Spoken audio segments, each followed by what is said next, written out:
Hey guys and gals, Never here from Drake Wing Game, and some of you on Twitter, the Gaming Drag. Today I'm coming back at you with a Let's Play episode of Chord Progressions. So let's go ahead and jump right back into it, shall we? Alarm chain, you were up, and let's go. Trying to do what? He gestures wildly. I'm so bad at being social. I just talk and try to talk like normal, and then I say something that makes someone upset, and I never know what it was that made them upset, and He's speaking quite fast and his voice cracks several times. Tears start to well up in his eyes. No, damn it, no more tears today. Whoa, hey, calm down, slow down. It's okay. I'm not mad at you. I'm not mad at him per se. I'm certainly frustrated at the situation I found myself in, but that's not Trent's fault. Man, I feel like a massive jerk. I can really empathize with him on the social struggles. He takes a few deep breaths and pulls himself together. I feel like I'm so bad at this. Talking to other people is so hard. I shouldn't have invited you out here. Hey, it's okay, I get it. I have trouble with talking to people too. It makes me really anxious. I don't necessarily get anxious, I just talk. And then other people get upset with me, and I don't know what I did wrong. Hey, you didn't do anything wrong. Something you said just struck a nerve. I'm so sorry. Whatever it was, I won't say it again, I promise. No, don't be sorry, I'm just kind of a jerk. I'm really confused. Oh god, how do I say this without sounding like the biggest douche? You didn't say anything wrong. I just got upset when you said you'd never had to work. Why did that make you upset? I just had to work my ass off my entire adult life. And after all that work, I have nothing. It cost me nearly every penny I had to move here. So why did you get upset with me? I'm not understanding. I didn't get upset with you. I'm upset with how unfair it is. How unfair what is? I have to be blunt, don't I? I'll just say, I'm upset that I have to work my ass off and have nothing while you never had to work and have everything. He stares down at his bowl in a moment of silence, poking the contents with his fork. What makes you think I have everything? Well, your family's rich, aren't they?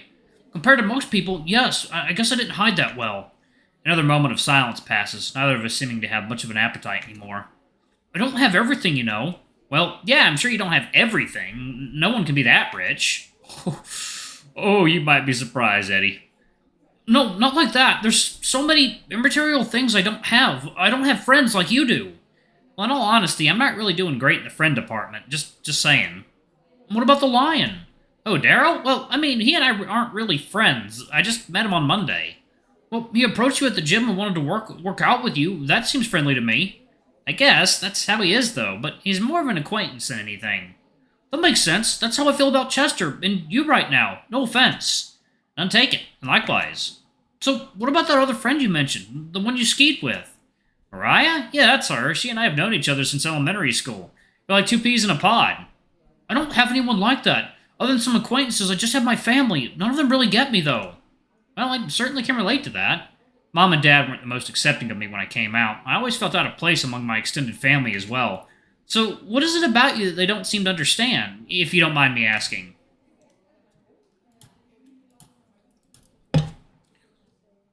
A lot of them still treat me like a child. They try to coddle me and don't respect me as an adult. I can definitely relate to that. My mom was a bit of a helicopter parent. Mine's really bad, too. She gets nervous every time I leave the neighborhood and won't stop texting me. That's intense. Honking their horn all the way on the other side of the block. Yeah, it doesn't help I'm an only child either, so I get all the attention. Oh, me too. Maybe that's why our mothers are overprotective then. Could be. There aren't any backup children in case things go wrong. He chuckles at my little joke. Yeah, no, that's definitely part of it. There's that, and there's also so much pressure to be perfect all the time. It's like your parents it's like you're your parents' only pride and joy. Yeah, the pressure gets overwhelming sometimes. Tell me about it. Trent resumes eating his meal, and with some renewed vigor, he seems much more comfortable now. Thanks for hanging out with me. I don't get to talk to anyone outside my family very often. No worries, I'm just glad to be meeting more people around town. Yeah, say, maybe we can help each other out in that department. What do you mean? Well, since you're new around here and don't have any friends, maybe we can use each other to, branch out our social networks, if that makes sense. I think so, like I can introduce you to my friends and acquaintances and vice versa. Yeah, something like that. Yeah, sure, I don't see why not. His face lights up. Thank you, I'm really happy to have you and Chester's support. It's just hard doing this on my own. I feel like I've missed out on so much. Not a lot of people give me the same kind of patience you and Chester give me, so thank you for that. Yeah, no problem, I guess. At this point, I'd polished off my burrito bowl and chips. Trent had only finished half of his.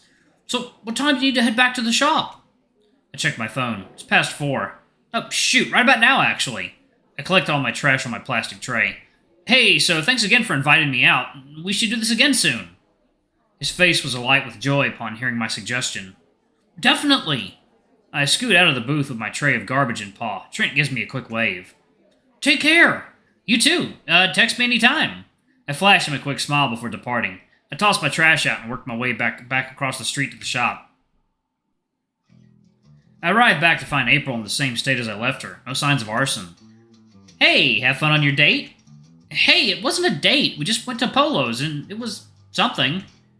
That bad, huh? Well, no, it was fine. Turns out he's just a lonely guy and doesn't know how to navigate life in Douglas. He and I are alike in that way. Doesn't sound like it was the worst. Also, get this. He's loaded. Yeah, you're just figuring that out now, Sherlock? What does that mean? How the hell did you figure it out?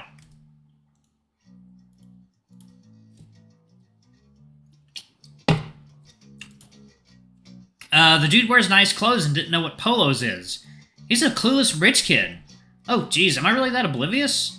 Yeah, you kinda are. Not helping! Hey, I just tell it like it is. You're in good company, though. Pat can't get a clue half the time either. Daryl's even worse. Well, maybe I'll just hang around them then. I'll be among my kind who actually understand me. For the love of God, please don't. All that stupidity concentrated in one place might create a black hole. Well, then at least Pat will die doing what he loves. Sucking multiple men into a hole. Oh my God. She tried desperately to conceal her laughter, but wasn't successful.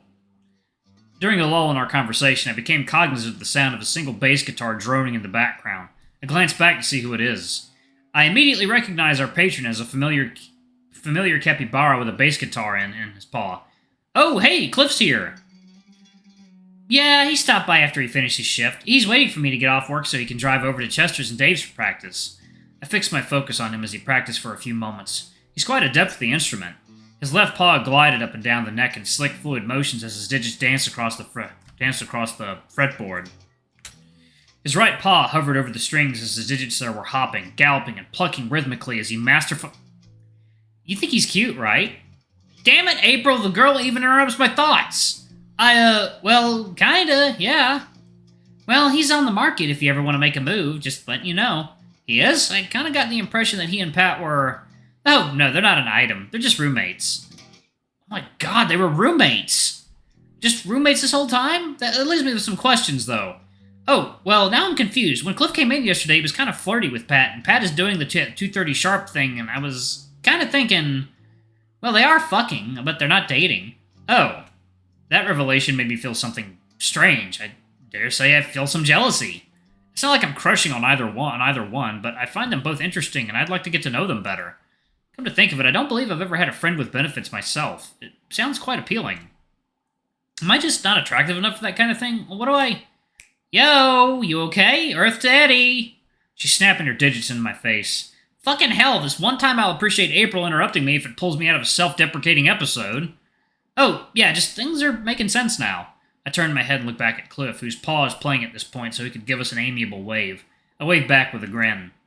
If you want to chat with him, then you can. There's nothing to do right now. We're heading out in 10, just so you know. Yeah, sure, I'll go say hi. I walk into the showroom area where Cliff is situated as he patiently waits for me to arrive.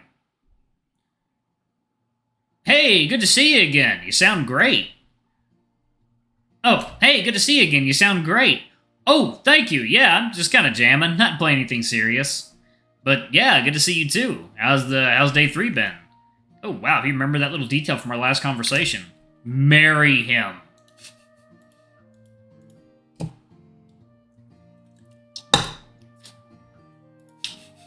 He remembers your conversation. Marry him. A little rocky, but not too bad. That's how it always is with new jobs, eh? Yeah, but I'm starting to get a hang of everything. Hell yeah. Oh, hey, so I got a question for you. Is it about the bass you're holding? Because... Nah, question about April's girlfriend. Oh, sure, go ahead. She's like your best friend, yeah? That sure is. Cool, April gasses her up so much anytime she brings her up in conversation. So when am I gonna meet this supposed perfect princess? Damn it, April being all cute and shit. Oh, that's so sweet. April talks about Mariah like that. Seriously, Apes would not shut up about her for the past 2 weeks. It literally got so annoying. Oh, geez, you're not the first to say that.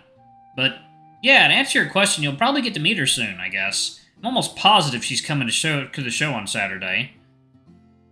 Nice, but I had an idea, though. Would you and Mariah want to go hit downtown on Friday night? Oh, like me, you, April, and Mariah? Yeah, I could also see if Pat wants to go, too. Assuming he's not doing his, thing. Yeah, the more the merrier, I guess. I don't really have any other plans. Awesome, I'd love to show you two some of the sweet bars we got downtown. Huh, this is similar to Daryl's offer. Maybe we can rope the line into this shindig. Perhaps Trent as well. This would be a great way to make good on our agreement to help each other branch out. It's really generous of you. Well, in that case, I guess I'm in. I just have to see if April and Mariah would be interested. Sweet. He cups his paws around his mouth. Hey, Apes! I guess we'll ask April now. Yeah? She shouts back. Want to hit downtown on Friday? Mariah's welcome to join. Sure, I'll ask her later. He turns back to me. There we go. We got a little crew going, huh? Sounds like it, yeah. I'm excited. I've never hit downtown anywhere before. Wait, really? Yeah, the town I came from has like 3 bars. They all suck. Aw, fuck. Sorry to hear that. It's fun, but a little overhyped. It's not my favorite thing in the world. But having a night out with some good friends and some good drinks, can't go wrong with that. Sure can't. Do you have any particular spots in mind?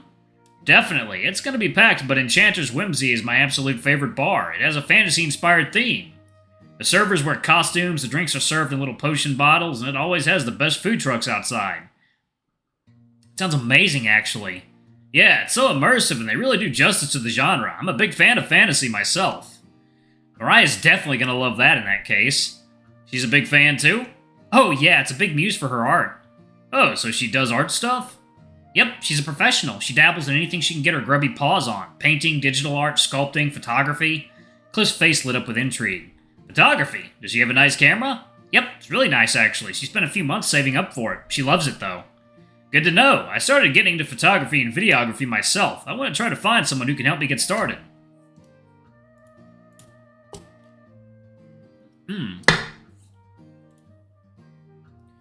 Mariah would definitely love to help. I think she's joining a photography club at Douglas Scott this semester. I'm sure she could pass along some knowledge to you.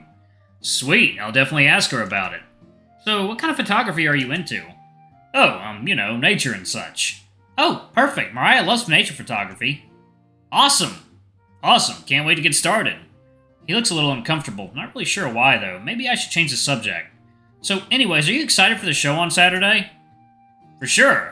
Tonight's our last practice, so we're really making it count. It's gonna be the biggest show we've had so far. That's exciting. Are you nervous? A little, but I'm glad I have Dave and April on stage with me. Why's that? Dave's as cool as a cucumber. He doesn't have any issues performing in front of people. He used to DJ all the time. Dave the DJ, huh? Learn something new every day. April has tons of stage experience, too. She's played with Carcinogen since day one. Also not to mention all the concerts and marches she did for school. Hold up, what? Was April a band kid? Oh, this is gold! She was, yeah, ever since middle school. She's been banging on drums. I always had a little practice pad and drumsticks she carried around with her every class. She'd kill anyone who touched them. Alright, y'all, I'm gonna pause it right there. Thank y'all so much for watching. Don't forget to like, comment, subscribe, ring that notification bell, and check out our Patreon if you can. It always helps. Before I go, I'm gonna give a quick shout out to our lovely bronze tier patrons. Thank y'all for all I do for the channel. We greatly appreciate your support. Thank you to our silver tier patron, Cade Silverman. Thank you for going above and beyond. It's greatly appreciated. Thank you to our gold tier patron, Cheresm Guy. You're awesome. We love you. Thank you for subbing to Ultimate Tier. Anyway, if y'all want to get your names in the credits, get access to all of our not safe for work contents as little as $5. Alrighty, I love you all, and I'll see y'all in the next video. Bye-bye!